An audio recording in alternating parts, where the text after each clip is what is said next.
Some examples of this from the film Minority Report. Now, I'm not saying they're real, it's, this is just fiction, but fiction often leads to reality.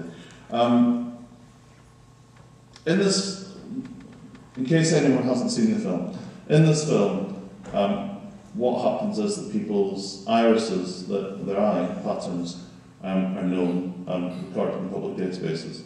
And what we can see is a number of advertisements aimed directly at this person. So this is John Anderson walking through a mall.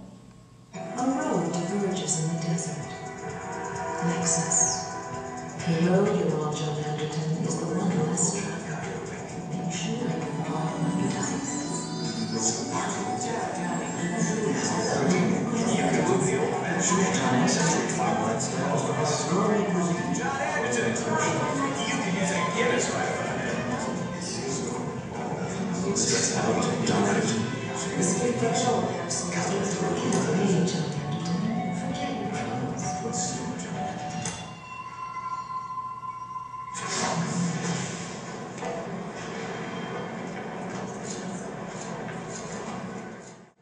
So that's my idea of a hell.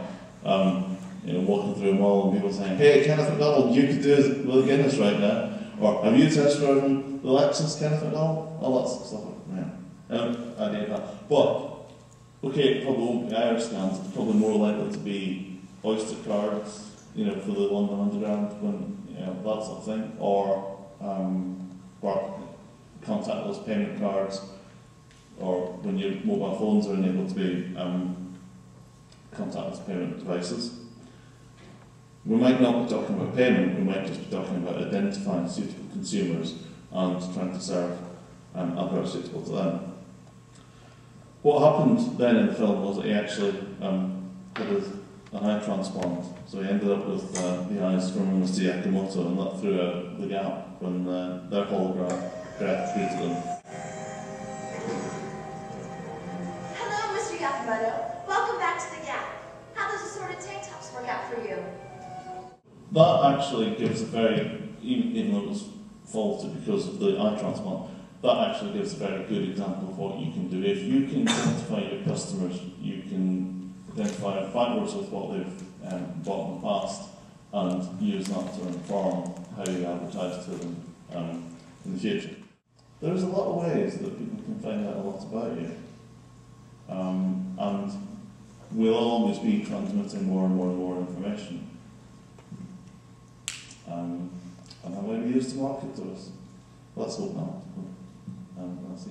However, if you're looking to do the marketing, let's hope you can do it well using it.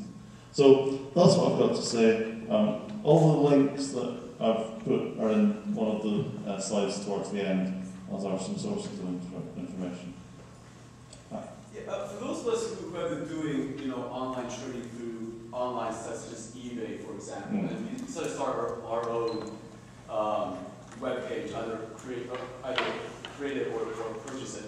How much would it cost to advertise through, social pages such as MySpace or Facebook? Obviously, as full time, for those of us who are pursuing further education, e-commerce is like most of my ways to earn money, and we don't. Most of them have a lot of capital to begin with. That's right. These things like iris scan is obviously beyond our. Okay, looking at something like a Facebook advertising campaign, you can decide how much you want to spend. So if you wanted to market to 1,000 people, that would cost a lot less than marketing to. So you can say to Facebook, I want to do a marketing campaign, I want to advertise to X number of people, but I want them all to be females between the age of 18 and 30, or I want them all to be college students, or I want software,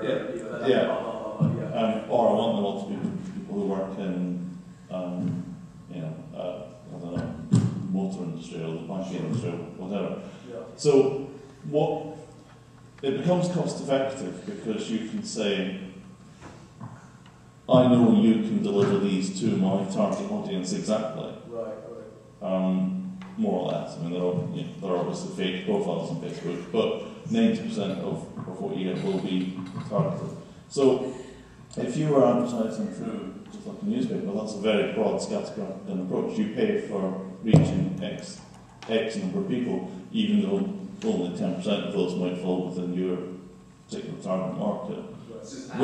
Exactly. So with something like a social networking site, they have such good information about the customers that they can deliver your advert to just the right, more or less just the right people.